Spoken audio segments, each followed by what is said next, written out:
Hey there, this is Dallin Seeker with Dallin Seeker Codes, and welcome to episode 5 of Making a DAW in C#. In this one, we're going to be covering part 2 of playback controls, and this is going to just include seeking audio using a slider track bar. So in the last one, we covered playing, pausing, and stopping the audio, and did some housekeeping there. And so like I said, now we're going to be covering how to seek through that audio and complete the playback control menu that your user can have access to. So first of all, the main thing we're going to need in order to do that is a slider or track bar, as it's called in Windows Forms. And first of all, just one thing we're going to want to remove is go to tick style over here, set this to none, and then that should be all we need for now. Here you can go ahead and customize this however you'd like it to look. And let's just actually rename it to, I guess, playback track bar. I guess there probably could be a better name for that, but all right, and then let's go ahead and double click it, which will generate the default event handler for that toolbox object. So here we have playback track bar scroll. So this will be called whenever you scroll through this here.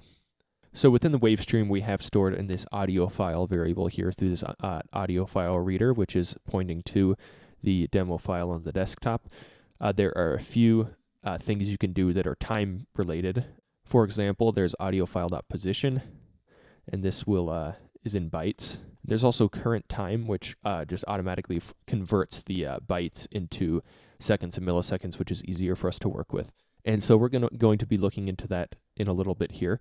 First of all, so we have this track bar here. So we're going to want to set the maximum minimum value of this track bar to be the 0 and then the length in seconds of the audio file. So we can just go ahead and do playback track bar dot minimum, and we'll set this to 0, of course, and then playback track bar dot maximum. And now we're going to want to get the total number of seconds that we have in our audio file. So let's do audio file, and a way we can do this is total time. However, that doesn't work because we can't convert type system.timespan to integer.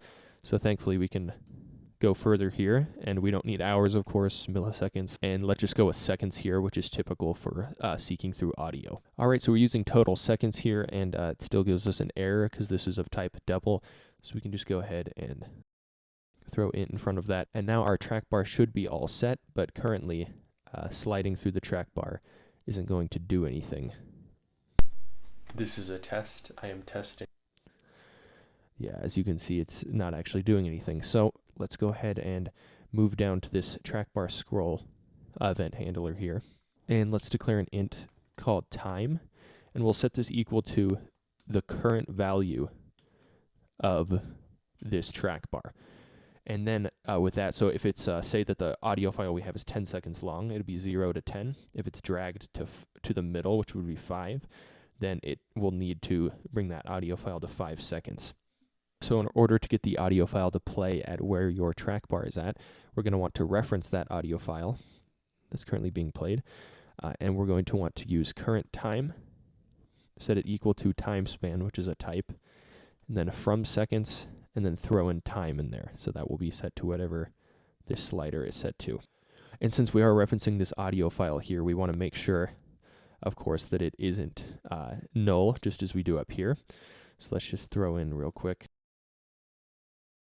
And let's go ahead and try this out. So I'm actually going to record another demo file here, just so we have a slightly longer file. So I'm just going to start recording that now, and then we can go ahead and test using this track bar here and see if we can actually seek through the file. So let's give it a try. So I'm just going to start recording that now. Go ahead and here file. Let's try. All right, so as you can see, we are going ahead and seeking through this. If you notice, nothing is happening now though, and that is actually because the audio file isn't playing anymore. So we're going to want to, when it gets to the end, we're going to want to just set this back to 0 and make it so you can't move that. So we can do that real quick by moving to playback stopped, which if you remember will play when we press the stop button, or it'll also play simply when we get to the end of the file. So you could just straight up drag, boom, we got to the end. So that's going to be called, and you're going to need to hit play again. So in here, let's go ahead and set the playback track bar's value to 0. let's set its max value to 0 and its minimum value to 0 as well. So I'm just going to start recording that so now, and then we can go ahead and test working. And now when we get track. to the end, it will bounce to the beginning, and we won't be able to move it until we hit play again. Recording actually right here in this. Go ahead and recording that right here. And go. All right, so in order to get this track bar to match the position of where we are in the audio file, which is pretty important, every maybe quarter of a second, we're going to want to set this track bar value to the number of seconds we are into the audio file. So first of all, how are we going to make a call every quarter of a second? Well, we can just go ahead and use Windows Forms Timer. So let's go ahead and set one of those up down here. And we can set the interval to 250 milliseconds. And let's create the tick event handler, and it'll just generate down here. And again, this is not a lesson on organizing your code, so it should be fine just right here for now. And below this, we can go ahead and make sure that the timer starts. All right, so every 250 milliseconds, this block of code will be executed. And now we can go ahead and set that playback track bar that we have and set the value to the audio file's current time. And we're going to need to specify, since this is a time span, we're going to want to specify seconds. Perfect. And this will actually give us an error because right from the start, this is going to be called an audio file will be null. So we're going to want to make sure that. All right, so let's go ahead and give this a try. And real quick, I am just going to make this bigger so it's a little bit easier to work with.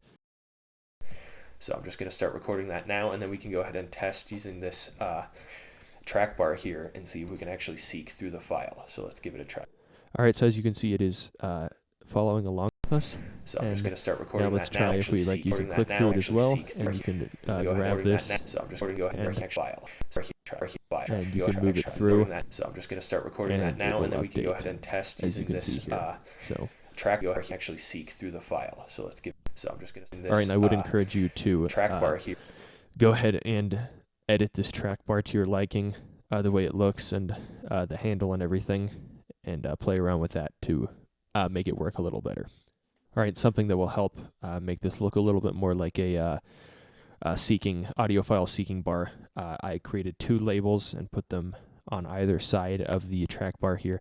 I'll just name this to label 1 to max time, and rename this other one to min time.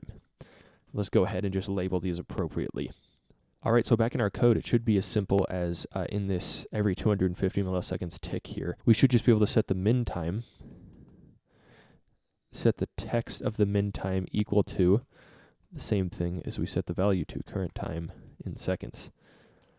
And we can toString this, of course. And since we don't need to be doing this every quarter of a second, we just need to, once when the audio file is first initialized, we can set the max times text to the audio file's total time in seconds, just like we did above, toString. And we are going to want to throw int in front of this as well. And to get around this, let's just go ahead and do int total seconds, and then total seconds toString.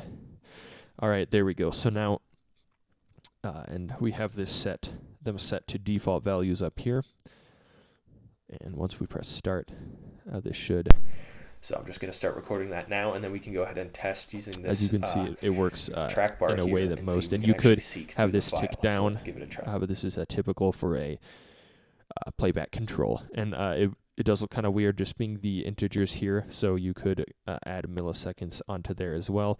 And that's fairly self-explanatory, just this seconds here. There's, of course, a milliseconds option, an hours option, so go ahead and experiment with those as well.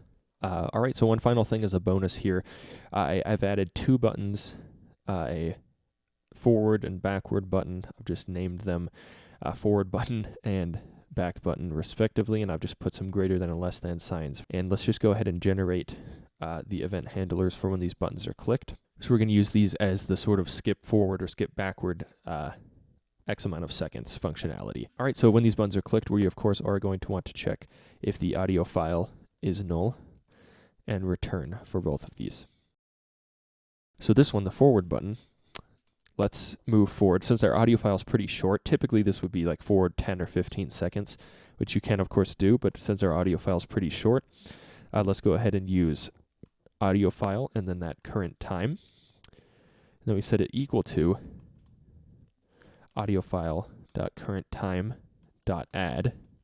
So this here is how you can skip forward a certain amount of time.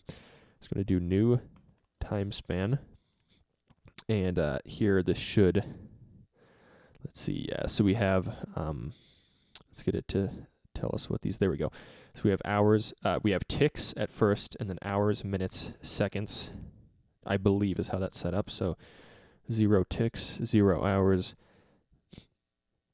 0 minutes, and let's do like 2 seconds just because of how short our file is. And we can do the exact same thing for the back button click, except we're going to want to, instead of add, we use subtract. All right, so let's actually go ahead and try that out. So I'm just going to start recording this, actually seek through the file here and see if we can actually see track bar here and test using the... All right, so as you can see, that does skip ahead and rewind the audio file.